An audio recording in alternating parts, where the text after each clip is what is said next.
Vamos a dar paso a la mesa 2, que está titulada como Investigación como recurso de conservación.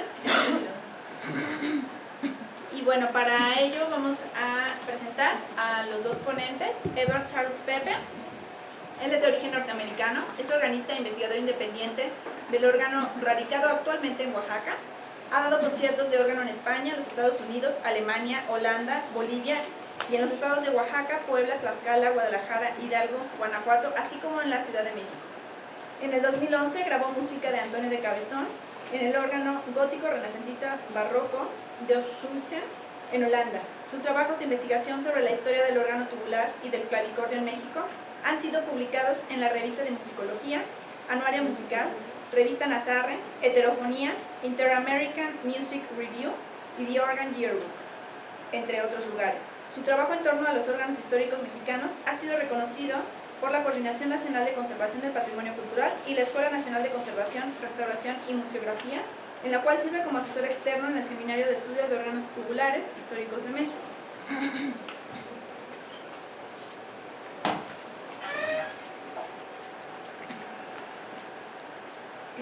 Gustavo Mauleón Rodríguez, para los que no nos acompañaron en la primera mesa, les presento nuevamente su reseña curricular. Es originario de la ciudad de Puebla, inició estudios musicales en el coro de infantes de Nuestra Señora de la Defensa de la Catedral de Puebla, realizó estudios superiores en música y en musicología, es miembro de la Association for Darwinian Afrocentric Musicology, asesor externo del Seminario de Estudio de Órganos Históricos de México, en CRIM y Coordinación Nacional de Conservación del Patrimonio Cultural. A partir de 1999, coordinador del proyecto de digitalización de fuentes musicales, documentos para la historia de la música en México, de la Biblioteca Histórica José María Lafragua, UAP. Para la radio universitaria, Radio UAP, ha coordinado y producido varias series especiales de divulgación musical, esto entre 1999 y 2002.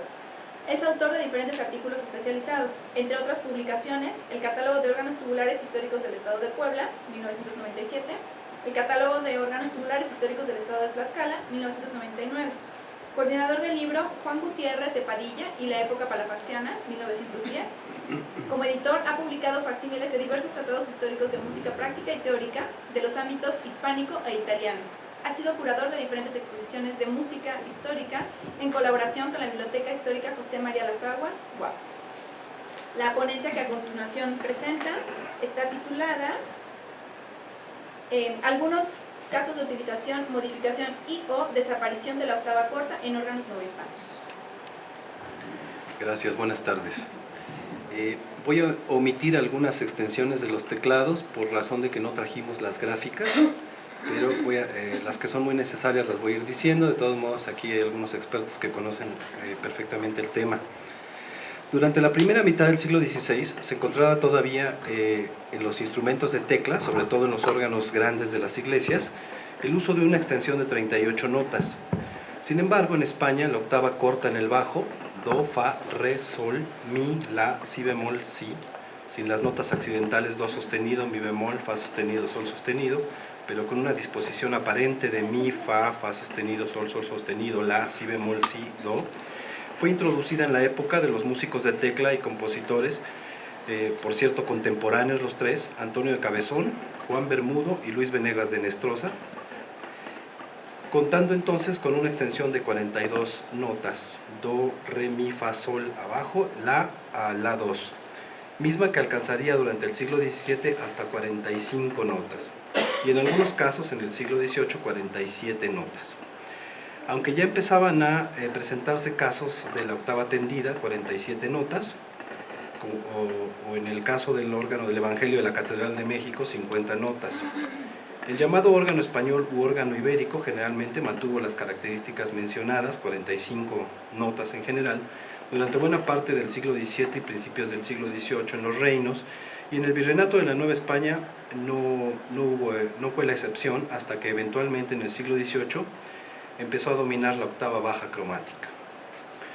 Como un buen campo de estudio, tenemos a las familias de varias generaciones de constructores de órganos que trabajaron en el obispado de Puebla-Tlaxcala, quienes nos legaron uno de los mayores acervos de órganos tubulares históricos conservados en el ámbito panhispánico.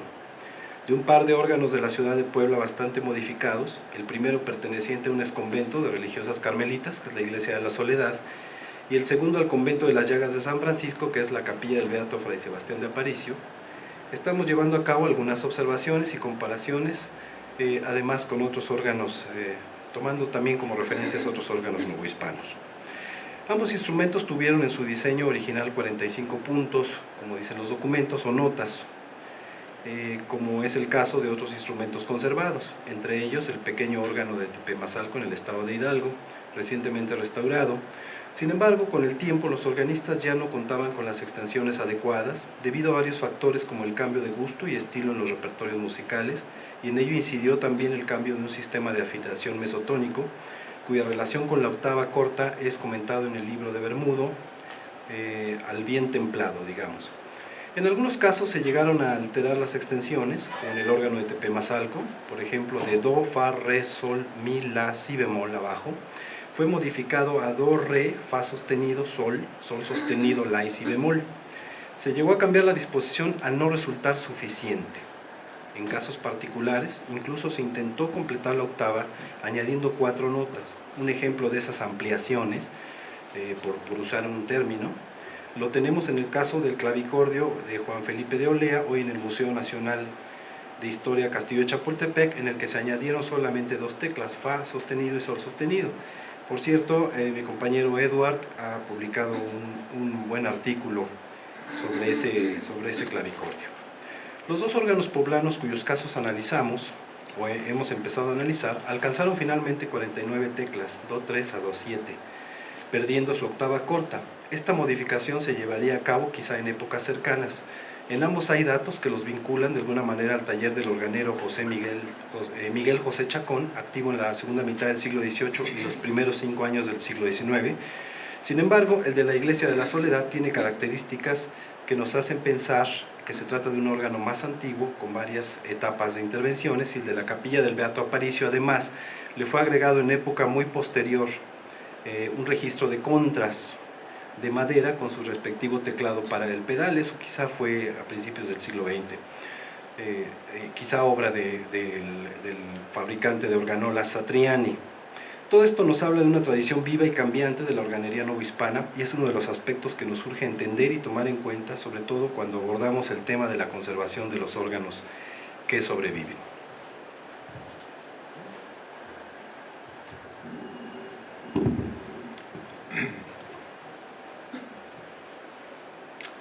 En el 2011 yo tuve la oportunidad de grabar música de Antonio de Cabezón en el órgano histórico de Oosthuizen, al norte de Ámsterdam.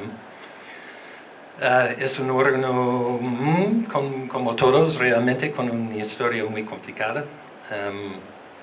Yo prefiero siempre poner todas las fechas de un órgano, entonces pongo aquí siglos XV, XVI, XVII, XIX, XX, pero conserva elementos muy importantes y muy antiguos, incluso el secreto y el teclado. No sé si el teclado sea original, pero la extensión corresponde, claro, con el secreto. En el proceso de grabar o planear para la grabación, yo seguí la ruta que tomó Felipe, puesto todavía Príncipe Felipe, por Europa. Salió de España, se fue a Italia, a Austria, después al norte, ¿no? Y sabemos muy bien dónde estaban exactamente por el libro de Juan Calvete de Estrella. Y aquí está la ruta que tomaron, y la idea, claro, era para buscar órganos del momento de Cabezón, para ver si se podía grabar en ellos. Pues nunca encontré ningún órgano que sobreviva del momento de Cabezón exactamente en la ruta, pero pues hay varios que se construían 10 años después, o que Cabezón pasó a 50 kilómetros o cosas así. Entonces, pues era un proceso muy interesante. pues yo vi que Cabezón había estado en Ámsterdam y precisamente en el momento después de la construcción de un horno importante por Hendrik Niehoff, sabemos que Felipe escuchó, pues entraron para la misa. Sabemos que, por ejemplo, en Génova, que los músicos de Felipe eran los que pues hacían la música. Entonces se supone que incluso que Cabezón pudo haber tocado el órgano de Niehoff. Eso es para dar un pretexto para grabar Cabezón en Osthausen. Sabemos además por el libro de Calvete que Jean Crinon era el organero. Pues sale en el libro que los mejores órganos eran de Crinon, que trabajaba en el norte de Francia. Entonces Cabezón tenía una relación con órganos de este tipo. Pues llegando a la extensión del teclado, que es lo importante aquí, por su antigüedad tiene una extensión de 38 notas, empezando en Fa, Sol, La, Si bemol, y arriba Fa sostenido, Sol, La. Pues sabemos que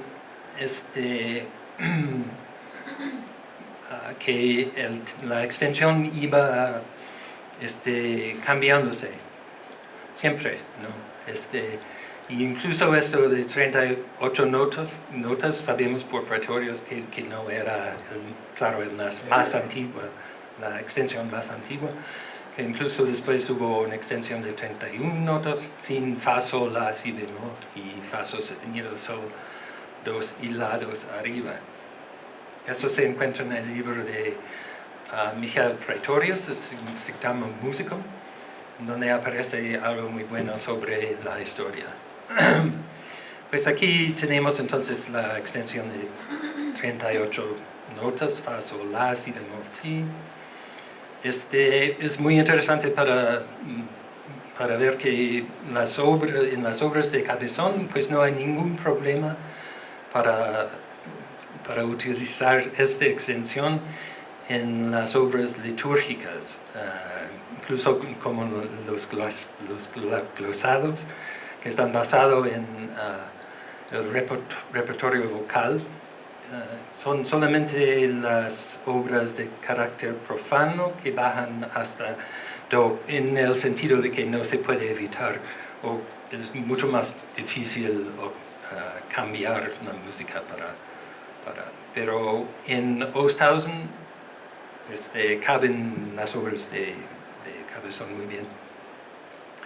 Entonces, cuando empezaron a bajar la extensión a Do, pues se supone que, claro, que el teclado iba a verse así, pero quedó viéndose así, con la octava corta, perdón, las omisiones y todo. Es interesante, a lo mejor alguien aquí sabe mejor que yo la historia de eso. Yo nunca he visto a nadie que dijo yo lo inventé, o que alguien dijo que apareció aquí primero, no sé, pues alguien a lo mejor sabe. Pero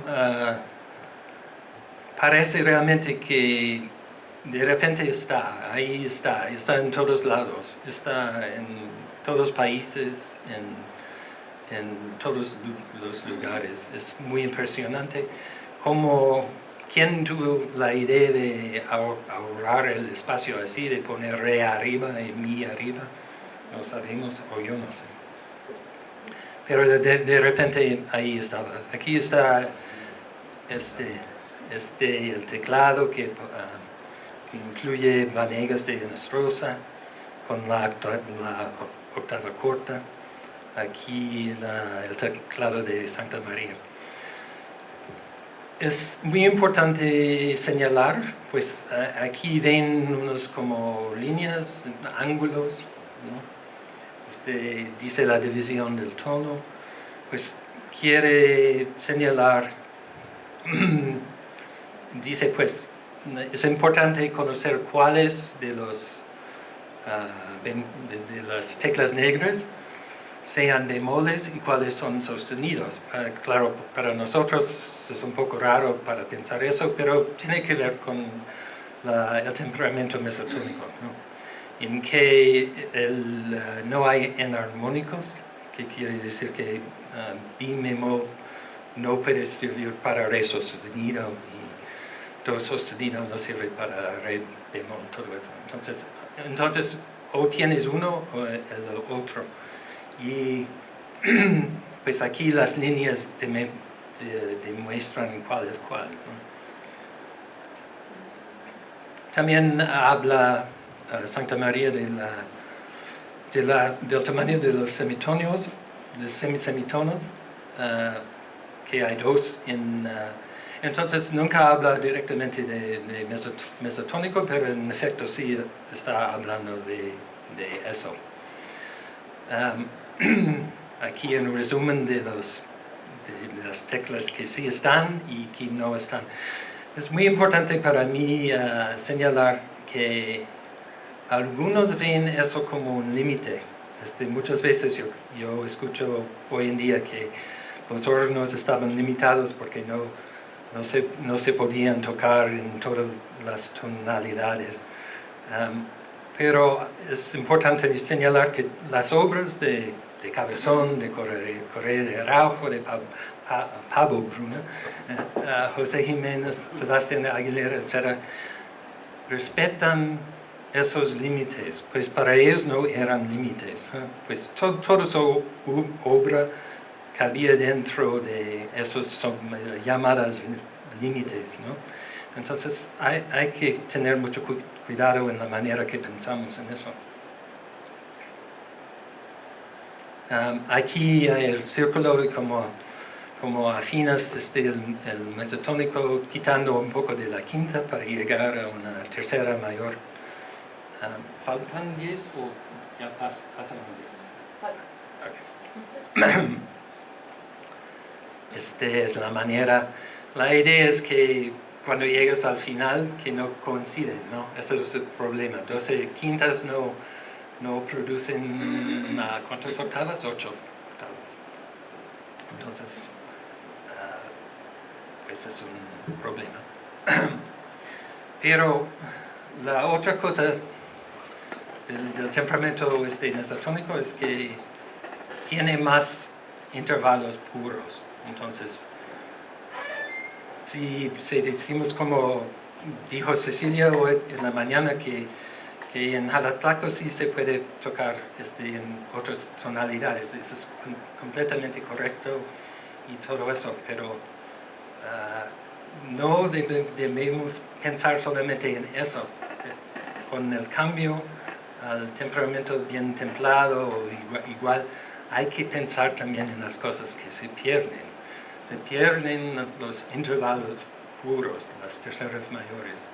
Entonces, es una cosa que implica después el cambio, la desaparición de la octava corta, porque la octava corta está ligado estrechamente con el temperamento mesotónico. Ha sido comprobado en Holanda cuando el hijo del famoso Art Schnitger llegó a Holanda y hacía cambios en los órganos, quería quitar la octava corta. Los organistas no estaban en contra de eso, pero estaban en contra de que implicado en eso en el mismo momento era la introducción del temperamento bien templado. Pues no querían perder el temperamento mesotónico. Hay otras cosas para ver en la octava corta que facilita agarrar varias cosas, ¿no? Pues diste como do, re, mi al lado, pues tiene la misma relación, pero si pones do al lado de fa, de repente puedes agarrar muy fácilmente, no solamente do, pero mi también, ¿no? Pues es fácil agarrar una docena, ¿se dice? Doceava. Y si el acorde incluye re abajo también es muy fácil, pues la octava de repente es mucho más corto. Cuando vas a cambiar eso para una octava tendida, de repente tienes problemas en la música tocando. Aquí, por ejemplo, es un tiento de Corea de Arajo. En esas partes que están marcados, pues simplemente, pues yo no puedo. Si tienes una mano muy grande, a lo mejor puedes agarrar eso, pero yo no puedo sin la octava corta. Entonces, para mí es muy importante pensar no solamente, no se trata de evolución, de llegar a un estado mejor con una octava tendida, de tener o de poder tocar en todas las tonalidades. Es muy importante pensar en las cosas que se pierden. Entonces, prácticamente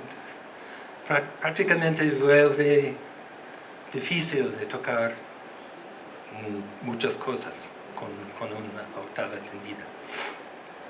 Ok, pues entonces en el momento de cabezón hubo, como dijo Gustavo, que todavía hubo muchos instrumentos anticuados que empezaban en Fa todavía, o que una división empezó en Fa, en el otro en Do. También un registro en particular podía empezar solamente en Fa, mientras los demás registros empezaron en Do. Entonces, pues llegó el momento en que sí querían cambiar la extensión del teclado, y claro que ocurrió en distintos momentos en varios lugares. Aquí un contrato en 1630 con el organero Gottfried Fritsche para cambiar el órgano de St. Martin y Braunschweig. Y dentro de los trabajos en la renovación, era un cambio al secreto principal para añadir 8 notas a cada registro, do, re, mi, sol, la, si. Entonces, para quitar la octava corta. Para quitar eso, la extensión de 38 notas y cambiarla en octava corta 45.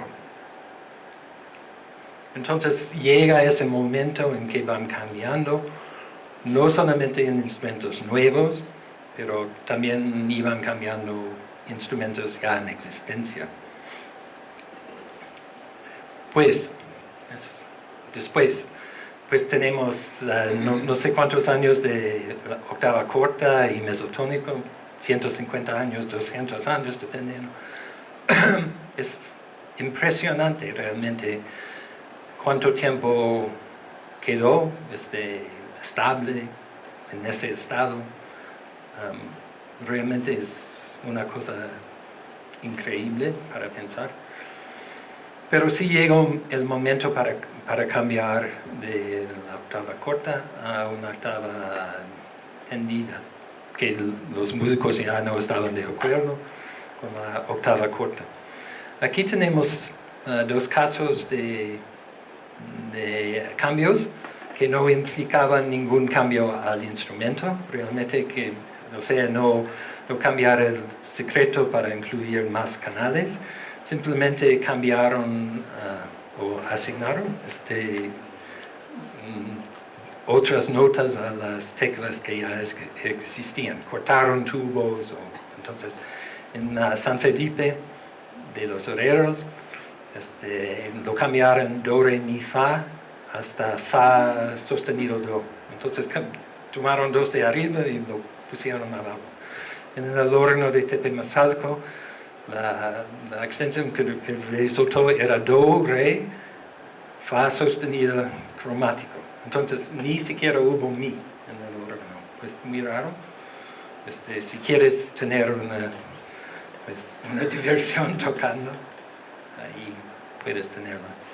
Pues llegamos a los dos órganos en que empezaron con 45 teclas, octava corta, y lo cambiaron para incluir, para completar,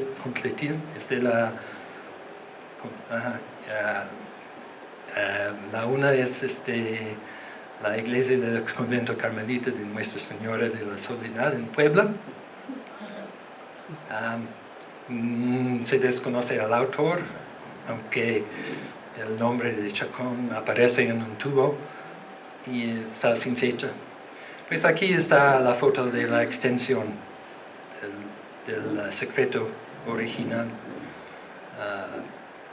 Pues la corredera del bajo se extiende a través del secreto y entra en el añadido.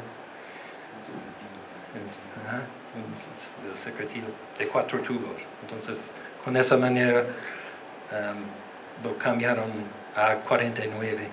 Aquí se ve la extensión de la caja para albergar o alojar los tubos extras. Se ve que no era muy alto, entonces se supone que deslindaron los tubos, no colocaron los 4 nuevos que son grandes, ¿no? Pues de la octava baja, sino cambiaron el lugar de todos. El otro caso no es tan claro, pero tenemos la idea de que algo parecido pasó aquí. Pero se puede ver que añadieron un pedal atrás, eso no es problema, al menos quieres entrar en la caja para llegar a algo para afinar, pues tienes que quitar todo eso.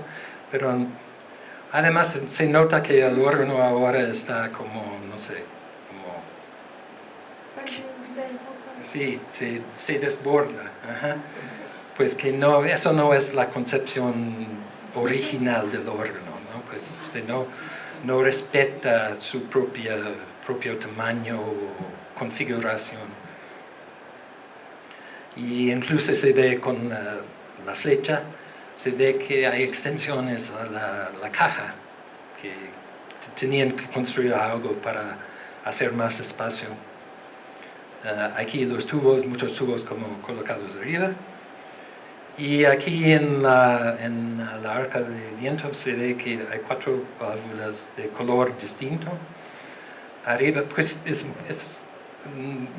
claro que no desarmamos nada y pues aquí todo está tapado y muy difícil de decir.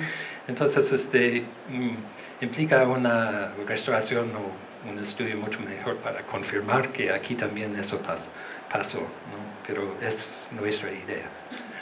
Okay, gracias.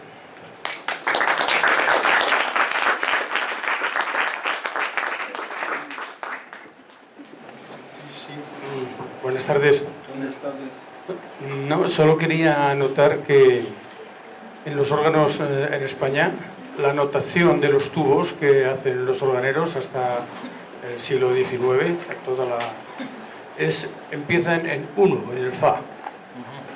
Y siempre, toda ya olvidada la octava que comenzaba en el Fa, pero los organeros siguen tomando los tubos 1 sostenido, 2 sostenido, y eso se mantiene hasta el final de la escuela clásica de los órganos en España.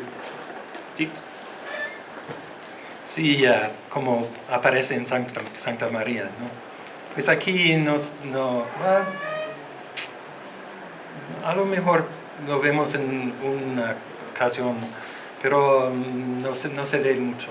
Pues hay inscripciones como en Oaxaca 1 a 45, pero Es dudoso. pero eso sí, porque el órgano empezaba antes en Fa.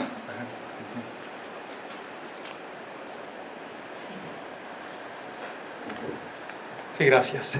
Bueno, nada más un comentario muy breve.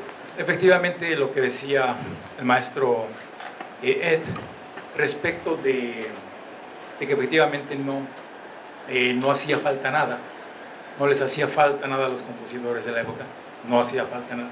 Efectivamente, bueno, forma parte de la teoría musical, digamos, de la época. Esos sonidos, simple y sencillamente, pues, efectivamente, pues, no existían en el concepto de la teoría, digamos, de la época. Y de ahí que efectivamente cada registro estuviera, pues inclusive influenciado por el registro de las voces y la caracterización de cada una de ellas, inclusive el nombre de las notas cambiara de octava en octava, ¿no? Pues efectivamente, pues, no viene al caso de que actualmente pues, lo vemos como una situación, como si hubiera una limitación, pero por el contrario es un concepto absolutamente cerrado, íntegro y perfecto, digamos, dentro de su naturaleza misma, ¿verdad? Y bueno, nada más comentar que efectivamente pues, este tipo de situaciones en cuanto a cambiar la octava corta, pues aquí en México se da, digamos, de una manera dramática, ¿no? Recuerdo el órgano de la Soledad allá en Oaxaca, antes de su restauración tenía un teclado de armonio. En realidad simplemente agarraron, digamos, el teclado del armonio, lo pusieron, empezaba, digamos, la primera octava en re, era cromática y terminaba en si, para tratar de adaptar efectivamente el asunto, digamos, de la octava corta haciendo la cromática. Pero bueno, cosas pues un poquito devastadoras ciertamente de esa naturaleza.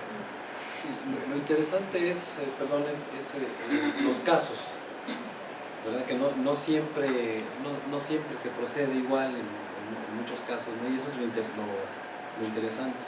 Sí, exacto.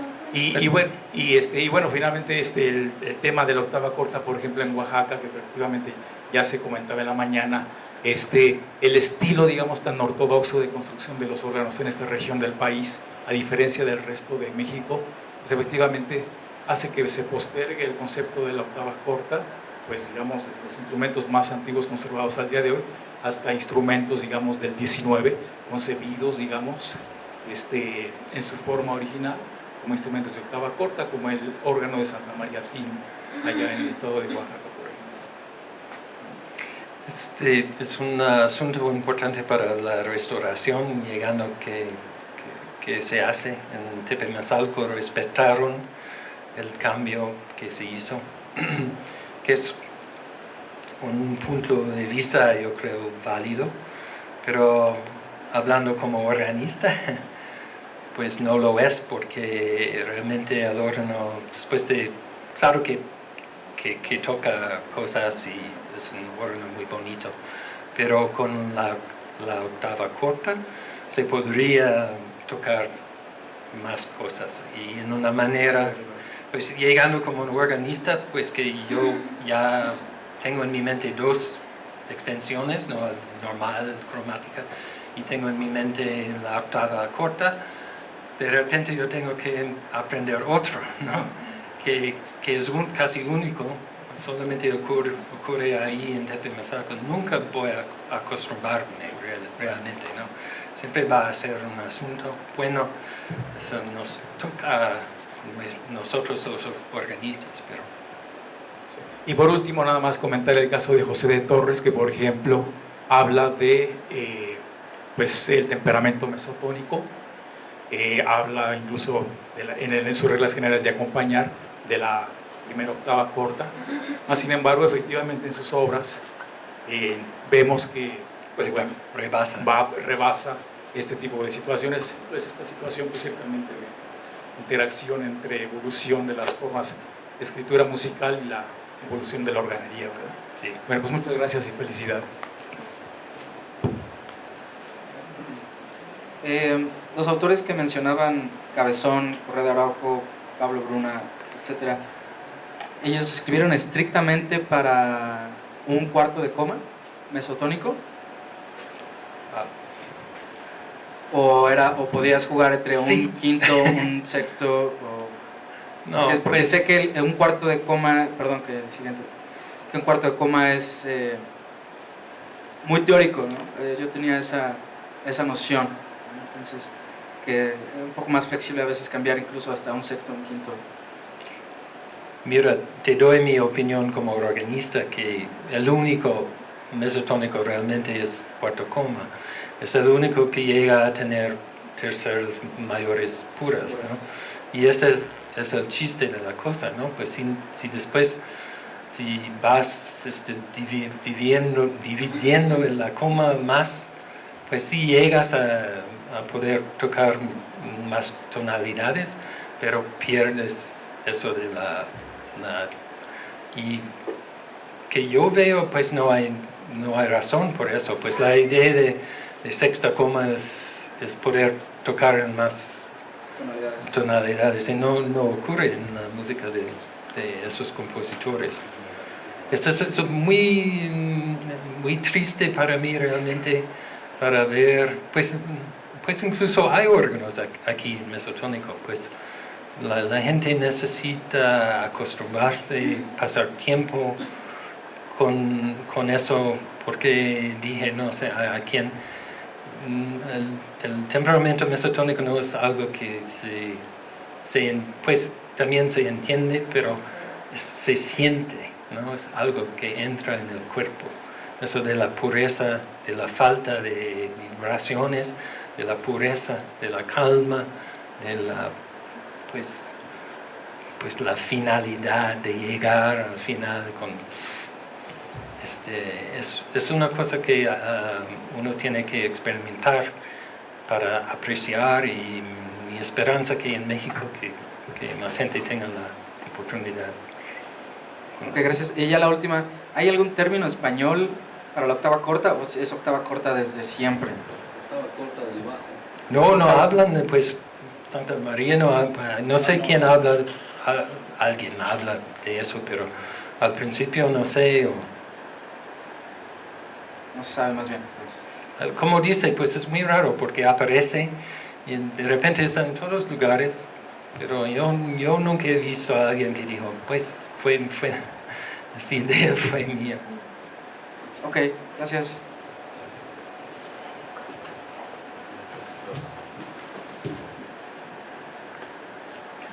Sí, a propósito de la pregunta que hacía este señor sobre si hay otro nombre para la octava corta, seguramente habréis oído hablar de la octava capada, que no es igual. Yo entiendo por octava capada aquella octava corta donde la tecla mi da el do, la tecla fa sostenido da el re, la tecla sol sostenido da el mi, y cuando llega algún organista que no conoce esto y le dice al organero que eso está mal, que por qué la tecla fa sostenido da un re, entonces hay organeros que cortan los tubos del re hasta que dan el fa sostenido y los del sol sostenido hasta que dan el mi, y entonces a eso se le llama octava capada, porque han cortado los tubos, han cortado el fundamento que tiene que haber en la armonía para, digamos, acomodar el teclado a lo que visualmente creemos que debería corresponder. Entonces, ¿cómo queda? Do, fa sostenido. Mi, fa sostenido. Empezando en mi. Empezando en mi. Porque Okay. está en una tecla mi. Es otra opción. Hay muchas. Bueno, pues continuamos con la siguiente ponencia. Esta será impartida por el maestro Federico Asesores Cabezudo. Bueno, él es maestro organero de Torquemada, Palencia, España, 1953.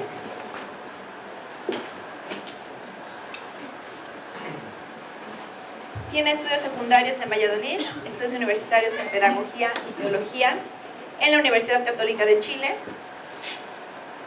Su trayectoria profesional como organero comienza con una sólida formación en el estudio de la música y del órgano en los conservatorios de Valladolid, Santiago de Chile y Barcelona, con la ilustre organista Montserrat Torrent. Aprende el oficio de organero durante 5 años junto a Gabriel Blancafort y su equipo de artesanos en Collbató, Barcelona, donde se forma en el estilo del órgano clásico y de transmisiones mecánicas que entronca con nuestra mejor tradición. En 1982 funda su propio taller, donde realiza tareas específicas de dirección, proyecto, diseño y armonización de los órganos allí construidos o restaurados.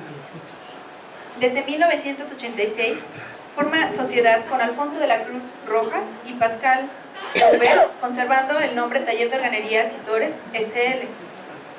Desde entonces, ese taller ha llevado a cabo una extensa labor.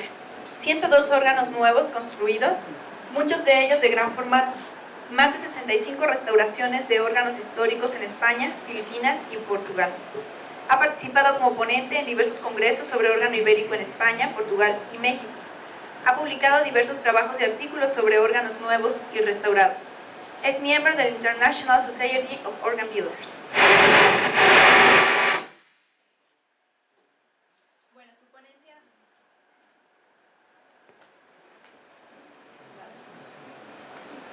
Bueno, 1, 2, 3. Su ponencia está titulada Diapasón y temperamento en los órganos antiguos. Bien, buenas tardes. De alguna manera ya ha salido el tema del temperamento en esta ponencia anterior. Yo voy a intentar hablar del por qué se llega a la necesidad de establecer temperamentos y del cómo se establecen los más corrientes, digamos. Y también hablaremos ligeramente de cómo nosotros los organeros podemos analizar en qué temperamento estaba un órgano que nos toca intervenir, en el que nos toca intervenir. Bien, el tema es un poquito pantanoso, a lo mejor digo alguna barbaridad.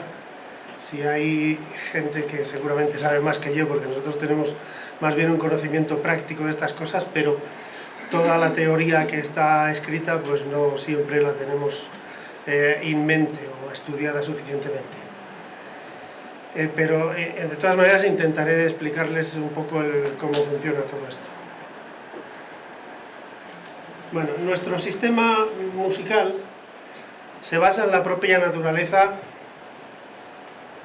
del fenómeno sonoro, que es, por una parte, un movimiento vibratorio que dentro de una gama de frecuencias puede ser captado por nuestro sentido del oído y transmitido en sensación acústica. El análisis de este sistema es muy antiguo. Pitágoras ya en el siglo III o IV a.C. ya hace mediciones de los sonidos sirviéndose de las cuerdas. Un monacordio con un puente movible que él sitúa en la mitad, en la tercera parte, en la cuarta parte, y consigue relacionar los intervalos musicales de uso en la música griega de su época con un cierto análisis matemático. Sin embargo, este análisis no es sino hasta el siglo XVII-XVIII con Helmholtz, Fourier, sobre todo Fourier, que hacen ya un análisis más preciso y dicen que el sonido es un fenómeno vibratorio complejo. Aquí vemos varias formas de poder vibrar una cuerda. Es un fenómeno vibratorio complejo que puede ser analizado como la suma algebraica de varios movimientos vibratorios simples. En este caso vemos una cuerda que está vibrando en toda su longitud, formando 2 nodos, 3 nodos, 4 nodos. Pero esto no sucede así independientemente, sino que muchas veces esas maneras de vibrar se combinan dentro por poner en este caso una cuerda, o por poner el caso de la vibración del aire dentro de los tubos de órgano. Bueno, pues esta gente llegan a analizar y dicen muy claramente que si tenemos una frecuencia F general y está vibrando de una manera compleja, las otras frecuencias que están interviniendo en esa complejidad son 2F, 3F, 4F, 5F, etc. Y esto tiene una interpretación musical, que sería esta escala que vemos aquí, que es la escala de los armónicos naturales. Muchos de ellos nosotros los podemos percibir simplemente a oído, a lo mejor frotando la cuerda grave de un violonchelo, un Do, Y si lo escuchas bien, escuchas su octava, su quinta, su tercera incluso.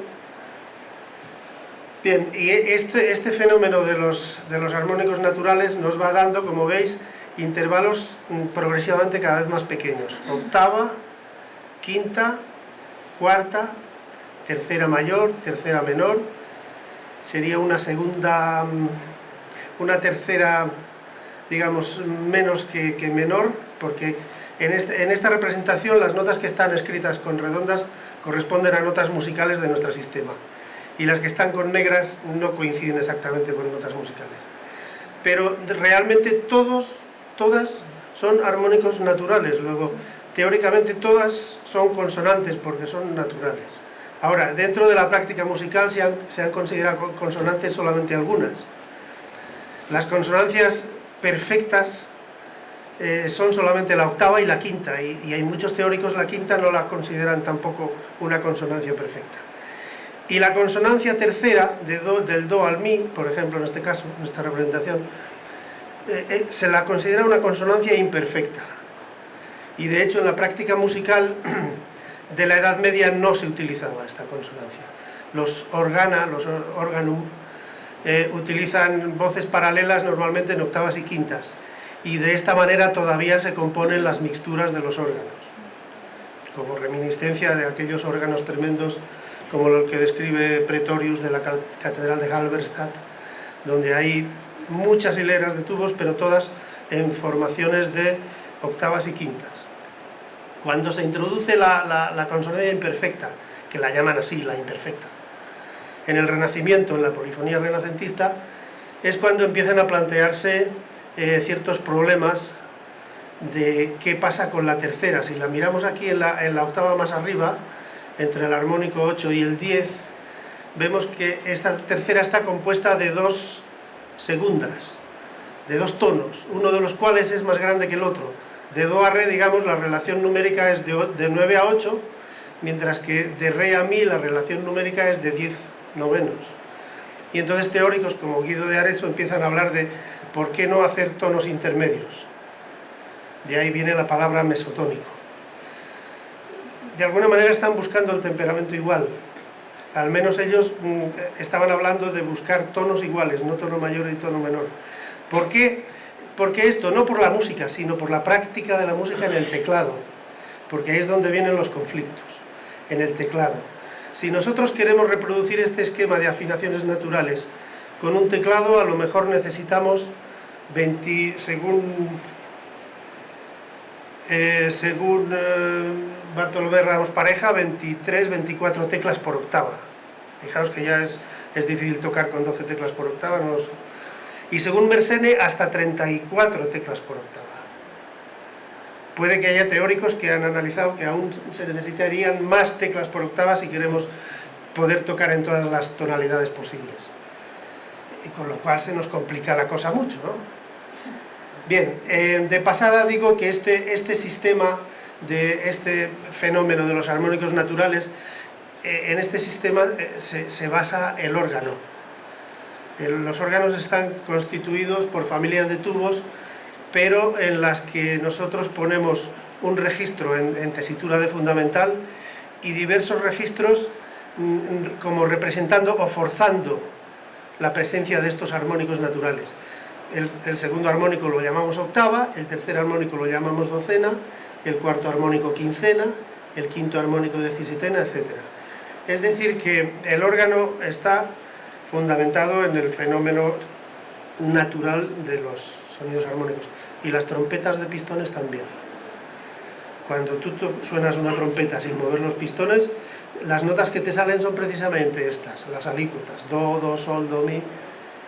Y moviendo pistones añadimos o restamos longitud al tubo para poder repetir este esquema en otra tesitura, re, la, re, fa, sostenido, etc.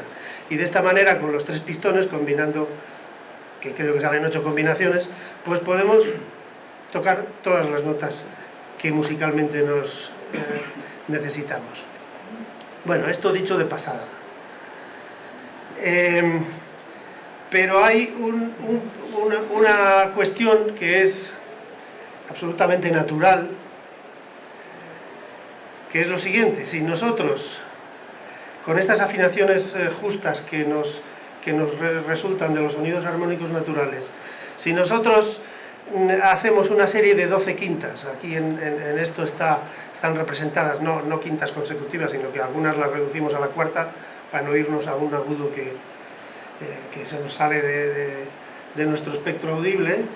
Bueno, si hacemos una serie de 12 quintas, do, sol, sol, re, re, la, mi, si, fa sostenido hasta si sostenido, nos resulta que ese si sostenido sería más agudo que el do, al que llegaríamos por la octava. Entonces esto para la práctica del teclado, sobre todo el teclado, un violín lo puede hacer de otra manera, si el violinista es hábil. Pero para la práctica del teclado esto nos plantea un problema. Esto no es un problema, es una realidad. Pero para la práctica nos plantea un problema. Entonces, para evitar ese problema, lo primero que se nos ocurre es, hay que hacer coincidir ese si sostenido con el do. Bien, pues esa diferencia que hay entre el si sostenido y el do ya la descubrió Pitágoras, y es lo que llamamos nosotros ahora coma pitagórica, que más o menos viene a ser unos 23 cents y medio. Cents es una manera de dividir el semitono templado igual en 100 partes, que nos sirve para analizar muchas cosas y se utiliza como índice acústico para muchos análisis, ¿no? Pues expresado en cents, una coma sintónica, una coma diatónica o pitagórica serían unos 23 cents y medio. Bien, ¿qué hacer para que esta diferencia entre el si sostenido y el do no exista? Pues podemos hacer como hacía el temperamento pitagórico en la Edad Media Arnold Desvole, por ejemplo. Decir, bueno, pues yo afino por quintas justas todo, y la última se queda con el muerto, se queda con el problema. A ver si está aquí el círculo. Bueno, vamos a analizar primero los distintos tipos de coma que hay, porque es que luego los temperamentos se establecen repartiendo una u otra coma. Hemos visto que eso, 12 quintas contra 7 octavas, nos llegamos a un si sostenido más agudo que el do. Nos quedamos con eso y lo llamamos coma pitagórica.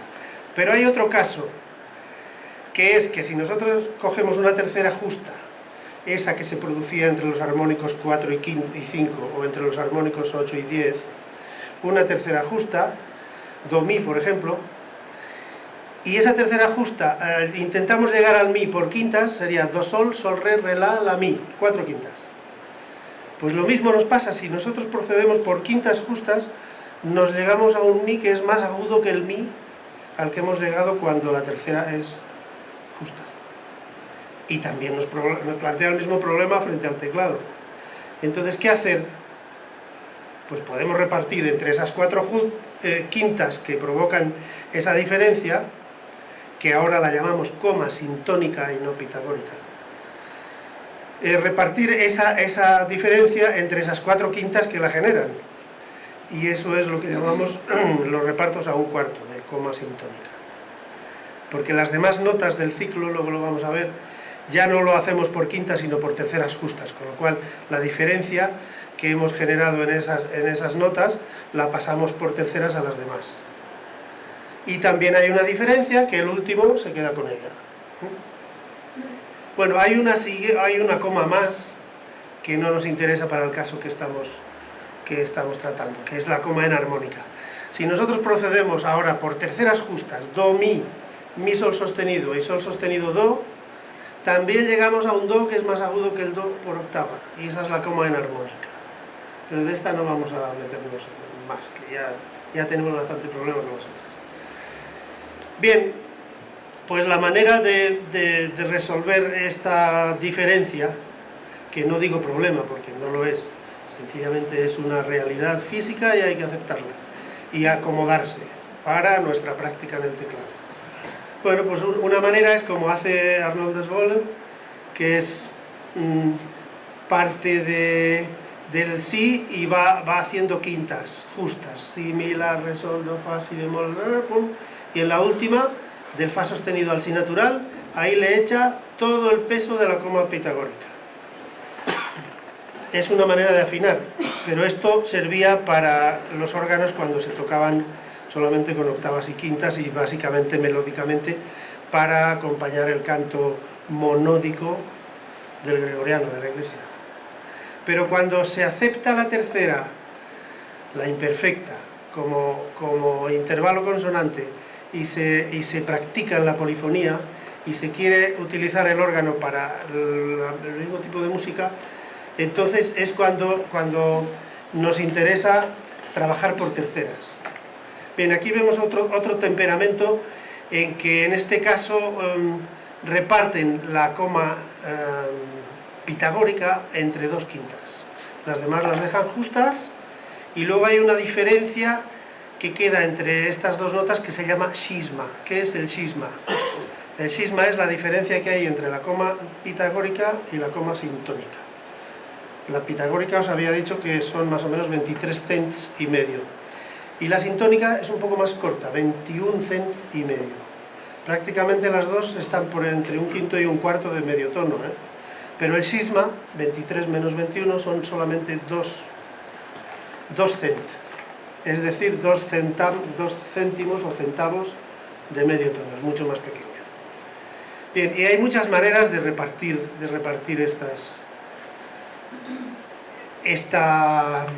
la coma pitagórica. Uno de ellos es el tartini. Yo no sé si las fotos no están en orden. Uno de ellos es el tartini, que este reparte la coma pitagórica entre 6 quintas y las otras 6 las deja justas. Tartini-Balotti, según Tartini-Balotti, empieza en do. Hay otro músico inglés, Thomas Young, que hace lo mismo pero empezando en la nota fa. Y entonces todas las quintas que se forman con notas naturales, fa, do, sol, re, la, mi, si, están repartidas, acortadas un sexto de coma pitagórica. Y todas las quintas que se ocupan, digamos, sostenidas, son justas. El temperamento Balotti hay gente a quien no le gusta, es más suave, es como lo que decían esta mañana, es un temperamento más suave donde ya nos permite practicar todas las tonalidades, aunque no todas las tonalidades son iguales. Otra manera de hacer el temperamento, veíamos que Kirnberger 2 repartía entre dos quintas la coma pitagórica, el Bermeister 3 lo reparte entre 4 y no consecutivas. Hay muchas maneras de acomodarse para esta práctica. El bien temperado de Bach, según la interpretación de Kellner, reparte la coma pitagórica entre 5 quintas y una de ellas no es consecutiva. Pero esto, en fin, a ellos les funcionaba para lo que querían, que era jugar y transportar y modular y componer en todas las tonalidades posibles. El caso de Bach lo conocemos muy bien con el clave bien temperado y además, ojo que es para el clave esto, porque Bach de Wohltemperierthe, clavier con C latina, cuando se refiere al órgano dice Orgel y cuando se refiere con K de kilo el clavier ya es el piano. Entonces Bach esto lo hace en el cembalo, no en el órgano. En los órganos que toca Bach muchos tienen temperamentos desiguales, pero no precisamente el que este.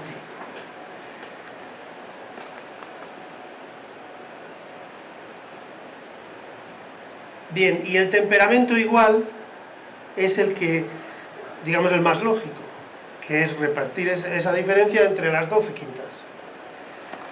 Y este casi que hasta el siglo finales del XIX no se utiliza, no se generaliza. ¿Qué pasa? ¿Que no lo conocían? Pues sí que lo conocían. Quienes descubrieron esto, precisamente los pitagóricos, sobre todo Aristógenes, ya lo sabía.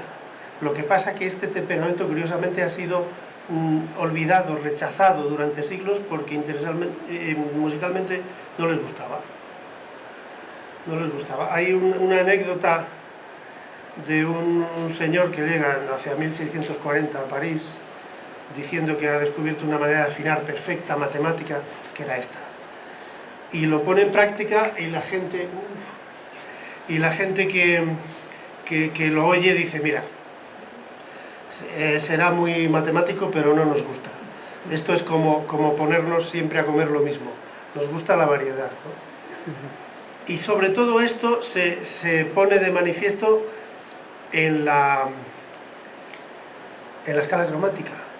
¿Por qué se llama escala cromática? Cromática. Tiene color la escala cromática. Y sin embargo, la escala cromática con temperamento igual es una escala en blanco y negro. Vamos a escuchar un ejemplo musical. A ver si os parece que es así o no. Es una pieza de Merulo, cromática, y primero está tocada con un mesotónico y luego con un igual. A ver qué os parece, si realmente tiene emoción o no tiene emoción, o una es en colores y la otra en blanco y negro.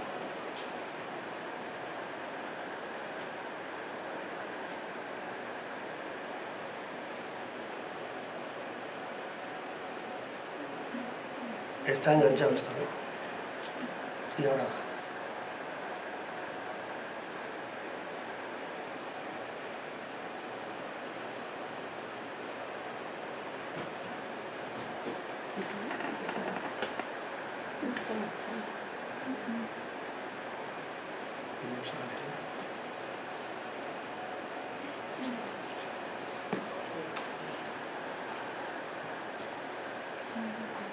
No sale.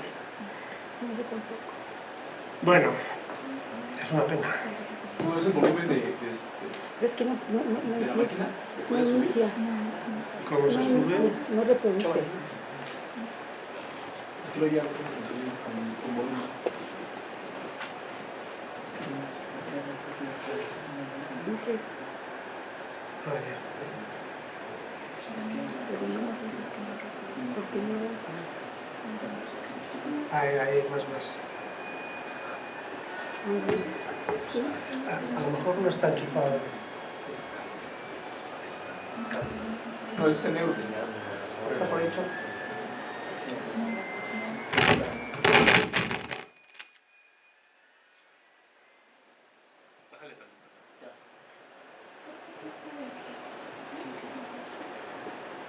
A ver, mira. Exemple 7. Ahí está.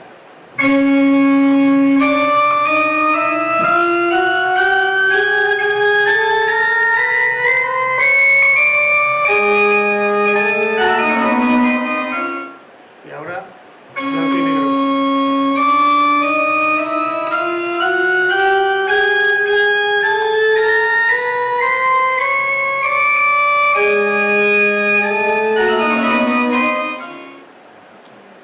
Está bastante claro, ¿no? Vamos a escuchar otro fragmento de esta misma pieza para Exemple 8. advertir la diferencia.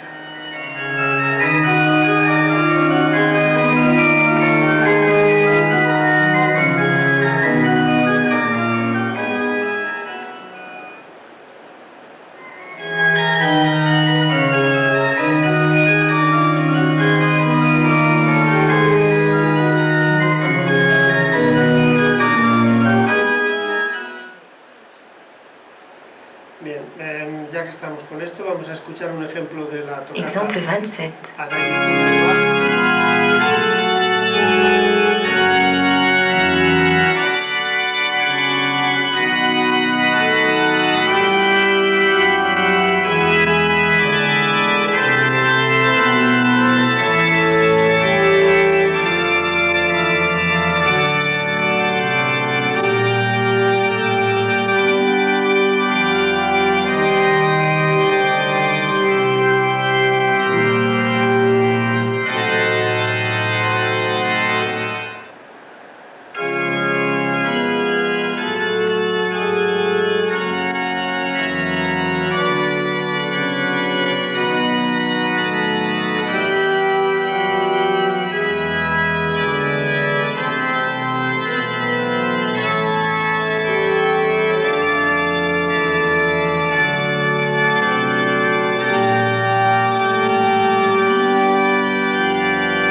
queda bastante patente la diferencia.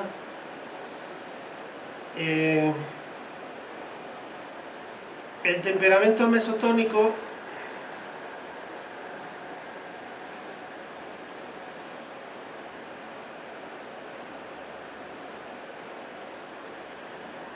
¿cómo se establece? Hay quien también empieza en una tercera diferente. Yo estoy siguiendo esto de un libro que se llama Musique et Tempérament, Música y Temperamento, de Pierre-Yves Asselin, que es muy bueno porque hace el análisis y ejercicios para práctica musical. Estos temperamentos es fácil con este libro que los podáis establecer los propios instrumentistas. Bien, él empieza con la tercera fa la, afina bien la tercera fa la como tercera justa y reparte la coma entre las quintas que la provocan, ¿no? Y luego a partir de estas notas, desde el fa, va por terceras mayores afinando las demás notas, por terceras justas. Digamos, con el fa afinaría el fa bajando, el re bemol. Con el do afina el mi, con el mi el sol sostenido, con el la el do sostenido, etc. De esta manera salen 8 terceras puras y 4 más grandes que puras. Pero claro, estas 4 que salen más grandes que las puras corresponden a tonalidades que dentro de la práctica musical de la música eclesiástica eran muy poco usadas o no eran usadas. De esta manera el temperamento mesotónico resulta muy amable en tonalidades más usadas, que precisamente son las que tienen su fundamento en la octava corta. Y las que tienen su fundamento en las teclas que faltan de la octava corta son las menos practicadas y las que suenan peor. Y a medida que hagamos repartos, en vez de a un cuarto de coma, a un quinto, a un sexto, las terceras puras van disminuyendo o se van haciendo ligeramente más grandes. Muchas veces favoreciendo a las quintas, pero ya digo, lo que buscaban en la música de los renacimientos eran terceras puras. Bien, como queda muy poco tiempo, sencillamente decir que sobre el temperamento, sobre el diapasón no hemos hablado. Hay variación, como habéis visto antes, desde 396 hasta 440 que hay ahora, y la tendencia es a subir. El diapasón más corriente en los órganos antiguos que hemos encontrado en España está en torno a 415. Hay órganos incluso más bajos, porque a veces los hacían más bajos para que la gente a la hora de cantar pues no llegaran mejor a las tesituras. Y luego con el tiempo, con las intervenciones va subiendo porque van cortando la tubería. Para encontrar el diapasón en un órgano antiguo lo que tenemos que buscar es el tubo conservado con mayor longitud, a igualdad de nota, o bien los tubos tapados que tienen los tapones soldados. Y para encontrar el temperamento en un órgano antiguo ya es más peliaguda la cosa. Normalmente también nos sirven de referencia los tubos tapados. Para subirlos de tono los han abollado, previamente habría que desabollarles, o bien los tubos de fachada que ellos iban cortando rebanaditas para afinar. Si nosotros soldamos todas las rasgaduras y volvemos a restablecer ese hueco que han cortado, probablemente nos resulte de la fachada, del flautado, el temperamento de origen. Pero es muy difícil, tiene que haber una gran conservación cuantitativa del instrumento que vamos a analizar. En un instrumento donde se ha perdido el 60 al 70% de la tubería es muy difícil encontrar el temperamento de origen. Lo único que podemos hacer a la hora de restaurar es restablecer un temperamento que nos parezca razonable por la época y por el teclado. Evidentemente, con teclados de octava tendida ya no tendría tanto sentido establecer el temperamento mesotónico clásico, lo que no quiere decir que no se deba hacer, Pero evidentemente si ya hay octava tendida es porque la evolución de la música, lo que hizo Bach, lo que hizo Couperin, de poder componer en todas las tonalidades, es porque está ya pensado para poder practicar en todas las tonalidades. Podríamos seguir, es que es un tema muy difícil, muy peliagudo y muy... Pero me dicen que ya está. No sé si tenéis algo que os pueda aclarar. o que me podáis aclarar vosotros a mí. ¿Alguien tiene alguna pregunta? Ahora sí, ¿alguien tiene alguna pregunta? ¿Comentario? Yo nada más una. Gracias. Entonces, perdón, me perdí un poquito. ¿Cuál era el método? A grandes rasgos, ¿cuál es el método para conocer el temperamento original o, digamos... En un órgano. En un órgano. Sí, los tubos tapados, cuando tienen la tapa soldada, no los cortan para subir el tono del órgano. Normalmente se manejan las orejas. Se supone que el organero ha soldado la tapa cuando tenía la longitud justa y las orejas bastante paralelas, no excesivamente abiertas, se supone. Entonces, pero ¿qué pasa? Que para subir el tono se abollan los tubos para reducirlos de volumen y como no puedes bajar el tapón, entonces previamente habría que quitar el tapón, desabollar el tubo y volverlo a soldar en el mismo sitio y tienes una pauta ahí. Y el otro juego que es más seguro es el flautado de la fachada, si se conserva razonablemente bien. Porque ya digo, solamente han hecho una rasgadura para subir el tono.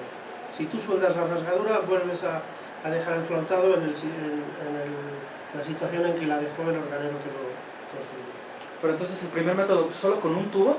No, con todo el registro. Ah, con todo el registro de tapado. Claro, con un tubo no puedes restablecer el temperamento. Al menos necesitas 12 notas o una pauta, yo que sé, 6, 8 notas. Ok, gracias. ¿Alguien más? ¿Algún otro comentario?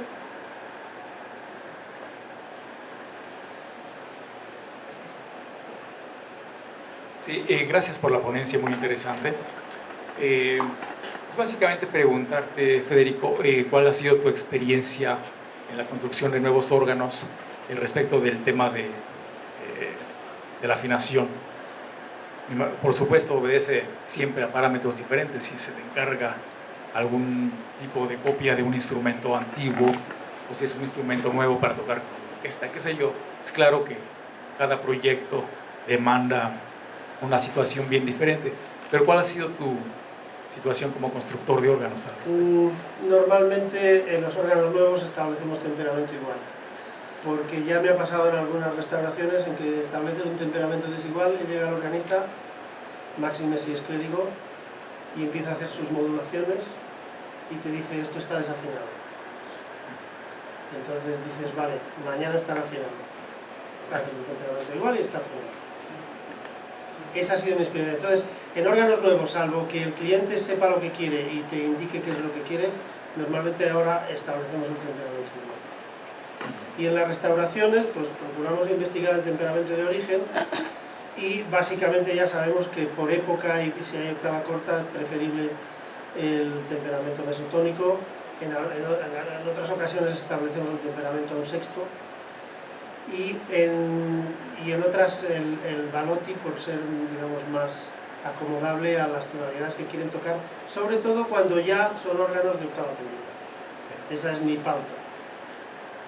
Finalmente, bueno, soy de la idea de que, bueno, al final de cuentas un temperamento mesotónico, pues si se habla de cuarto de coma, al final de cuentas viene siendo un concepto, digamos, teórico, que en la práctica tengo la impresión, bueno, tocar en diferentes instrumentos históricos con ese tipo de temperamentos, y al final de cuentas siempre hay modificaciones que pueden ser sutiles, pero que nunca obedecen, digamos, al planteamiento, digamos, teórico en el estricto sentido de la palabra, ¿no? Siempre modificaciones, digamos, que hacen que el temperamento mesotónico al final de cuentas sea pues, un panorama más bien un tanto abierto. Sí, hay muchos que dicen temperamento mesotónico modificado. Solo con esa palabra ya nos hemos salido de... La modificación puede ser infinitas modificaciones, como hemos visto que hay infinitas maneras de acomodarnos a estas incomodidades de las comas sintónico, radio y teórico. Bien, muchas gracias. ¿Alguna otra pregunta, comentario? Bueno, entonces damos por terminada la ponencia.